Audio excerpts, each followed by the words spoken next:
Starting from 2003, MTV began airing Spider-Man, the new animated series, following up on the character's first live-action film directed by Sam Raimi, which proved to be very successful.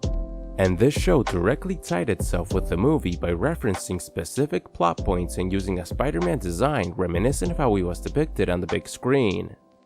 But what's truly interesting is that, initially, this series was going to be based on an entirely different version of Spider-Man, a version of the character that was also very popular during the early 2000s. Not only was this the first Spider-Man show to be completely animated with CGI, it was also the first Spider-Man show that attempted to explore more mature themes in a more direct way, and it was honestly pretty good.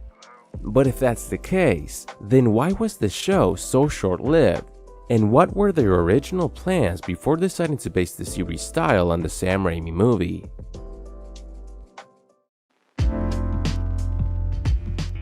Before Marvel began production on this new CG animated Spider-Man show, the last cartoon that the character had was Spider-Man Unlimited. A pretty strange concept for a show about Spider-Man since they placed the character in a sci-fi cyberpunk setting, transporting the hero to counter Earth, where he fought against the oppressive High Evolutionary. And this bizarre premise didn't manage to capture audiences the same way that Spider-Man's previous animated series had, leading to poor ratings at the time, and that, combined with Marvel's bankruptcy, inevitably resulted in the show being cancelled, making Spider-Man Unlimited the shortest running Spider-Man show ever made with only 13 episodes being produced. Well, Unlimited is actually one of Spider-Man's shortest running shows, since it ties with the new animated series, which also only lasted 13 episodes. On a behind-the-scenes feature made for the series' DVD release, co-executive producer Otto Payton recalled how Marvel and Sony started development on a new Spider-Man cartoon once the character's live-action adaptation began production. At this point, while the cartoon was being made to tie in with the movie's release, they hadn't yet decided that the show would also take direct inspiration from the movie's designs and style, so they were still considering other ways to adapt Spider-Man and his world. During this initial stage, they brought in writer Brian Michael Bendis to help in conceptualizing this new adaptation and to create a pilot for the series. Otto Payton mentioned that this original pilot script was mostly influenced and based on Bendis' Ultimate comics that were coming out at the time, and were very popular with comic book readers for offering a fresh new take on Spider-Man that modernized the character. It seemed like they were seriously considering creating an adaptation of the Ultimate comics, with many different designs and concept art being made. Character designer and artist Jeff Matsuda created multiple artworks for this ultimate take on the series, with him designing characters that never ended up appearing, such as Rhino, Vulture, and Doc Ock. Other early concept art show a different look for Peter Parker with more baggy, loose-fitting clothes. But this had to be changed in the end, since animating baggy clothes with a lot of folds was something that was difficult to do with the technology at the time. So they eventually decided to give Peter Parker a more slim silhouette with closer fitting clothes. After Sony greenlit the show, and they officially started development, they shopped the show around to different networks until it was eventually picked up by MTV in fall of 2001. Once the contract with MTV was signed, they then started looking for studios that could properly animate the show in the style that the producers wanted to achieve. A cel-shaded CG look that attempted to simulate comic book illustrations with thick outlines surrounding the characters' models. Marvel decided to collaborate with Mainframe Entertainment, who were pioneers in CG animation done for television, with their previous work on Reboot and Transformers Beast Wars. A really cool piece of early material was shared by Mainframe on the series' DVD release, where they included a short test animation that they created in the initial stages of production before they decided to have the series be so stylistically close to the Sam Raimi movie.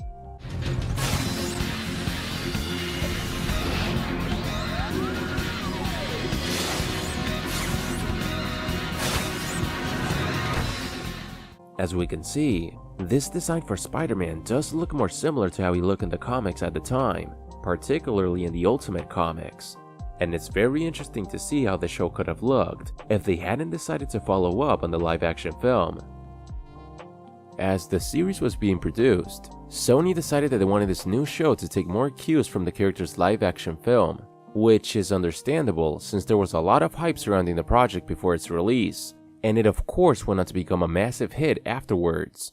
So the series crew followed suit and mostly abandoned this Ultimate Spider-Man approach, although they did say that they took some inspiration from Mark Bagley's artwork when they were designing the final look for the show, as well as other artists like John Romita Sr., John Romita Jr., and Todd McFarlane. Also, even though we never got to see a CG animated Ultimate Spider-Man show, we did get to see that interpretation of Spider-Man get adapted in 3D with the mid-2000s video game published by Activision and developed by Treyarch. I personally never played it. I always wanted to play it, but I only remember getting to play the movie tie-in games as a kid. Still, I'm aware that it's mostly regarded as being very good. And man, its cel-shaded art style looks great even to this day. Like, if we had gotten an Ultimate Spider-Man show with CG animation like this, it would have been awesome.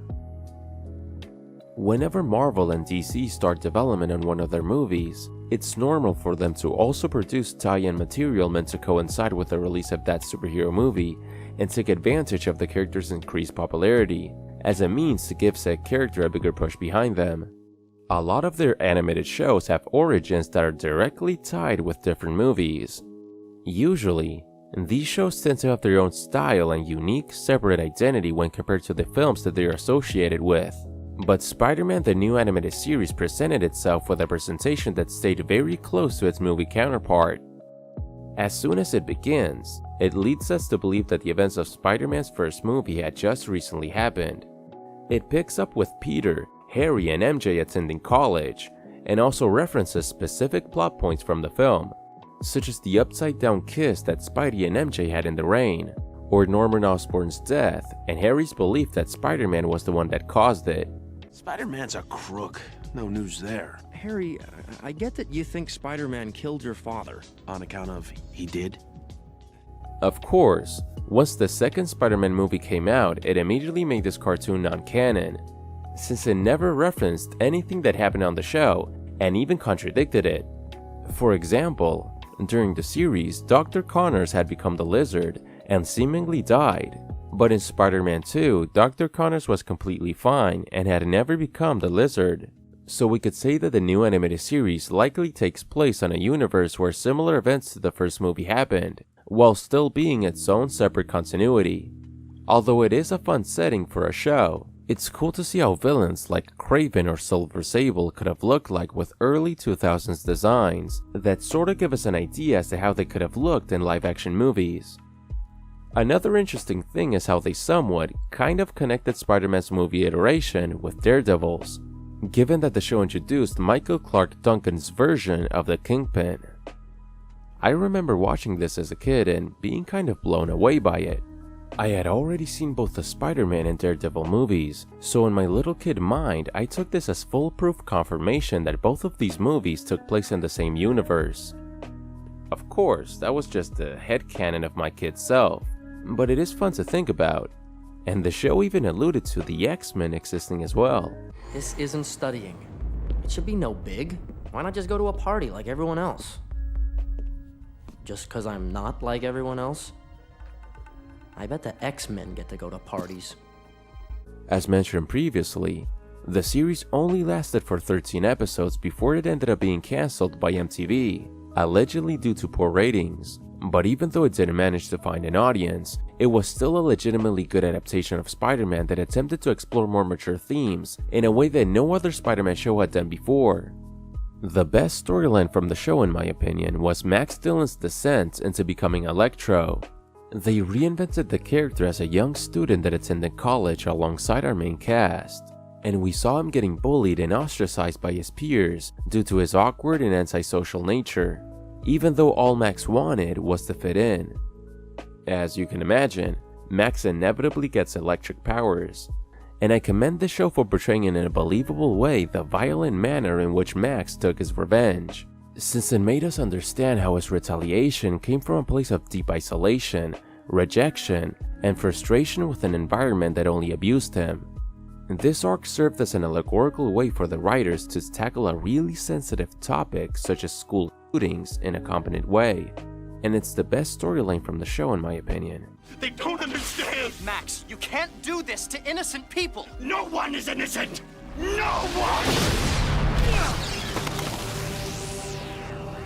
Look who's got power now!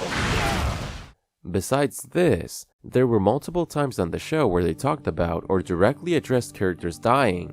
They showed blood plenty of times, and it was also really horny. I told you, this is where my new invention is. I know, solitary trade inventing. There were plenty of sexual allusions during the show, and it also had a big focus on Peter's love life, with them giving him two romantic interests in MJ and Indy, an original character created for the series, and they forced Peter to choose between the two girls. This freedom to explore more mature themes was most likely due to the show airing on MTV. And while it is undeniably weird that a Spider-Man show ended up releasing on MTV of all places, I do appreciate the fact that they took advantage of their looser broadcast standards and practices to tackle sensitive topics. If you managed to watch the series in its entirety, you might recall that this was also another example of a show that was cancelled on a huge cliffhanger. During the season finale titled Mind Games, Spider-Man comes into conflict with the Gaines twins, a pair of telepathic criminals that managed to influence Spider-Man's mind and manipulate him into believing that Kraven the Hunter had killed MJ, making Spider-Man want to get revenge. The twins did this because Kraven killed their parents years prior, and they decided to use Spidey to enact their vengeance. This of course didn't pan out. Spidey eventually realized that MJ hadn't died, and that he had been mind-controlled this entire time. So he hunted down the twins once again, and when he confronted them a second time, Spidey attacks one of the twins, causing her to fall from the top of the building they're standing on.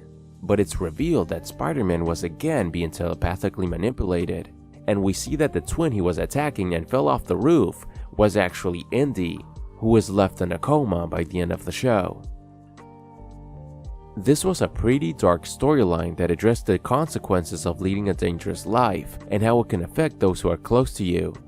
They didn't shy away from showing how brutal it would be to be injured like this, with the doctor in the story even stating that Indy may never wake up from her coma, and it makes you understand why this would cause Peter to seemingly retire from being Spider-Man, rejecting the identity that had empowered him and gave his life a higher purpose, but that also caused him to be distant with those he loves, to hurt his closest friend, and to almost kill an innocent person just because she got involved with him.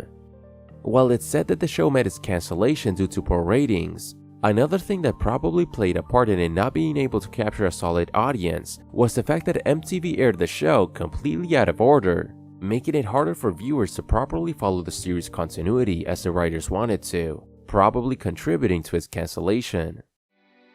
Director for the show, Brandon Vietti, revealed in an interview with Marvel Animation Age that had the show continued, he would have liked to use more of Kraven, and also to introduce the Vulture and Mysterio, and he had already pitched an idea for an episode with Mysterio as the villain for its possible second season. Speaking of villains, I personally would have loved to see Green Goblin in the show's art style, since I'm curious if they would have made changes to his design, or if they just would have done the movie's tech suit but in CGI. I know that Norman was dead on the show, but you know, they could have done a flashback or something. In the end, while the new animated series may not be as fondly remembered as other Spider-Man shows, it still holds an important place in Marvel's animated history in my opinion, since it was the first time that we saw a fully CG animated superhero show, an animation style that Marvel would continue to do with other shows like Iron Man Armored Adventures, and with Spider-Man once again in your friendly neighborhood Spider-Man. And while we never got to see the original Ultimate Spider-Man show, we did get to see an Ultimate adaptation later on in the early 2010s. I don't really like that show, if I'm being completely honest, but I do know that it has its fans. Anyway, with all that being said, now I want to know what you think. How do you feel about MTV Spider-Man? Did you like the show, or would you have preferred to see the original CG Ultimate Spider-Man series that we almost got to see? Please, share your thoughts in the comments, and thank you so much for watching. Till next time.